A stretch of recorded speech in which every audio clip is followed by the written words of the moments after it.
Hello everyone, I'm Redbeard, and today we will be talking about the Lords of the End Times DLC. So with the Nagash DLC reveal, it has left many asking, who are the other cultures and lords for the pack? In the showcase, they say there are 3 other lords in the DLC with an additional FLC lord. In total, 4 DLC lords, 5 if you count the FLC, who is now confirmed to be Neferata. The first thing we should consider is the official End Time series. Volume 1, Nagash. Volume 2, Glotkin. Volume 3, Cain. Volume 4, Thankwall. Volume 5, Archaon. So, right there, we already know we got Nagash of the Undead Legions. It's practically a guarantee that we will get the Glotkin for Nurgle. Cain is interesting since we did not get Dark Elves and Tides of Torment. Talaris Dreadbringer, who is the avatar of Cain, has potential, but I don't think it is as likely. Then we move to the Skaven with Thankwall, who is all but confirmed through not-so-subtle hints by CA. Then finally Archaon has obviously been in the game since the beginning, but I've said that his Champions of Chaos rework was far from enough, and it seems CA agrees, stating that he will get a new rework in this new DLC. But we can't have the whole pack just be bad guys. In a DLC focusing on the canonical end of the world, whilst also featuring in a sandbox game, we need a faction who can save the world. Who better than everyone's favorite race, the Empire, led by Middenheim, whom feature predominantly in the End Times and have likely been excluded thus far in lieu of this very DLC.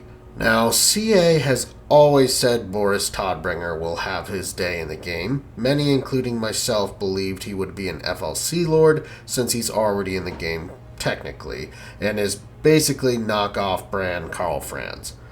With the mod called Mixu's Unlocker, he's been playable for a long time, albeit if not technically vanilla.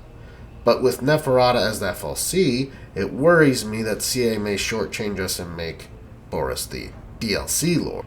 It was always my hope that R. Ulrich ML Valgir would lead an End Times Middenheim DLC. We have the High Priest of Sigmar with Volkmar. We still need the High Priest of Ulrich with ML Valgir. The long speculated Tüdingen Guard and Knights of the White Wolf would be leaderless without the R. Ulrich. He has to lead the DLC.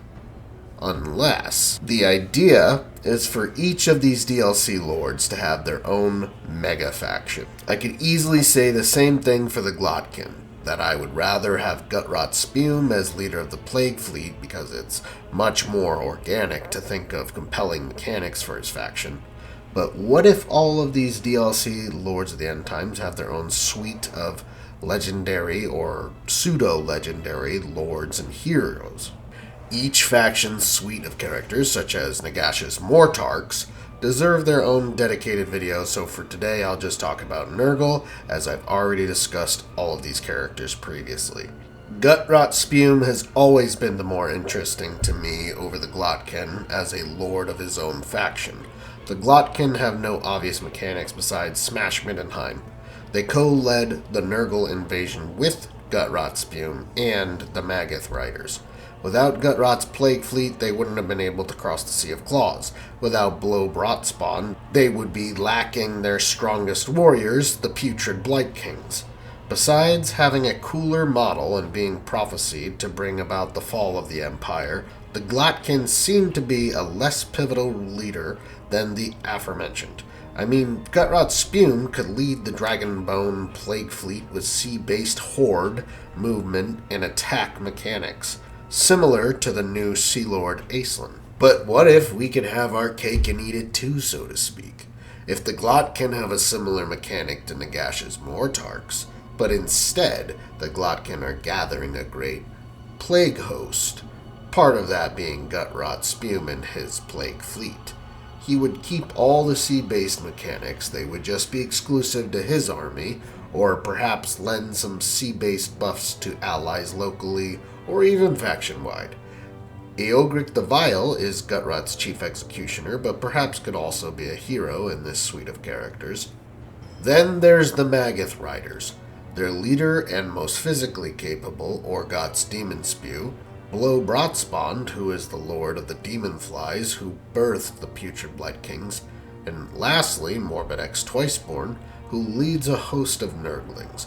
Each a lord in their own right, but may gain significant buffs when you have them reinforcing each other.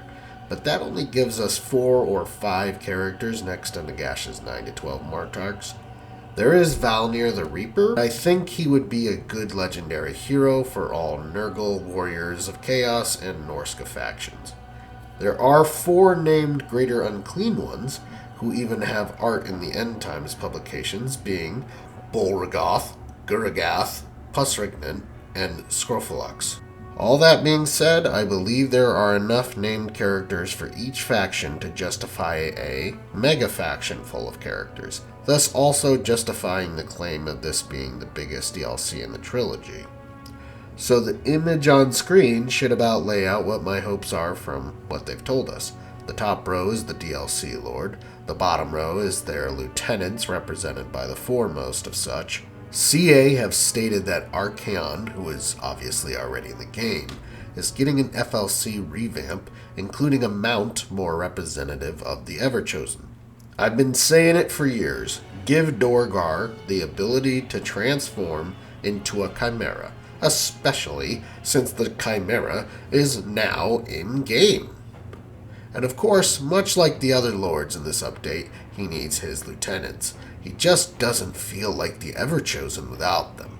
I've waxed lyrical on this previously, but they are Vardek Krum for Undivided, Hargroth the Blooded for Khorne, Fator the Tainted for Nurgle.